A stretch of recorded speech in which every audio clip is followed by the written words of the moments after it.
அம்பாறை அட்டாளச்சேனை பிரதான செயலகத்துக்குட்பட்ட அஷ்ரப் நகர் வீதியே இது. 7 கிலோமீட்டர் தூரத்தை கொண்ட இந்த வீதியை நாளாந்தம் சுமார் 200க்கும் மேற்பட்ட குடும்பங்களைச் சேர்ந்த மக்கள் பயன்படுத்துகின்றனர். இந்த வீதி மக்களின் பிரதான போக்குவரத்து மார்க்கமாக காணப்படுகின்ற போதிலும் நீண்ட காலமாக புனரமைக்கப்படாமையினால் போக்குவரத்தை முன்னெடுக்க முடியாது குன்றும் குழியுமாக காணப்படுகின்றது. எங்கட மீனுக்கு போகிற பாதை வந்துட்டு எங்கட மீனான பாதை வந்துட்டு குண்டும் குழியுமா கடும் சேதத்துக்குள்ளாயிருக்கிறது. கடந்த வெள்ளத்தாலே மரமாக பாதிக்கப்பட்டு போக்குவரத்துக்கு எந்த உபயோகம் இல்லாமல் இருக்கு. அதில் எங்கட பிள்ளைகள் பள்ளிக்கூடத்துக்கு போகிறது கடும் சிரமமாக இருக்குது. பஸ் வரையிலாமல் இருக்கு. சுவையில் முட்டவங்க ஹாஸ்பிட்டலுக்கு போகிறோம்னுச்சுன்னா கடும் கஷ்டமாக இருக்கு. மேலதிகாரிகள் எங்களுக்கு செஞ்சு தாரன்னு சொல்லியிருக்காங்க.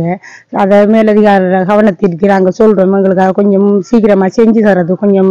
சுமார் 7 கிலோமீட்டருக்கு அப்பாற்பட்ட இந்த காணக்கூடிய இந்த வீதி குண்டும் குழியுமாக இருப்பதனால், அதிலும் குறிப்பிட்ட ஒரு சில பகுதிகளில் வேகமான முறையில் குண்டும் குழியுமாக இருக்கின்றதனால் இந்த பாதைகளில் வாகனங்கள் ஓடுவதோ ஆட்டோவில் செல்வதோ பிரயாணம் செய்வதோ ரொம்ப கஷ்டமான இருக்கு. இது சம்பந்தப்பட்ட அதிகாரிகள் துரித நடவடிக்கை மேற்கொண்டு இந்த வீதியை அதை இந்த மக்கள் நலனுக்காக நீங்கள் கார்பைட் வீதியை அமைத்து தருமாறு மிகவும் பணிவாய் கேட்டுக்கொள்கின்றேன்.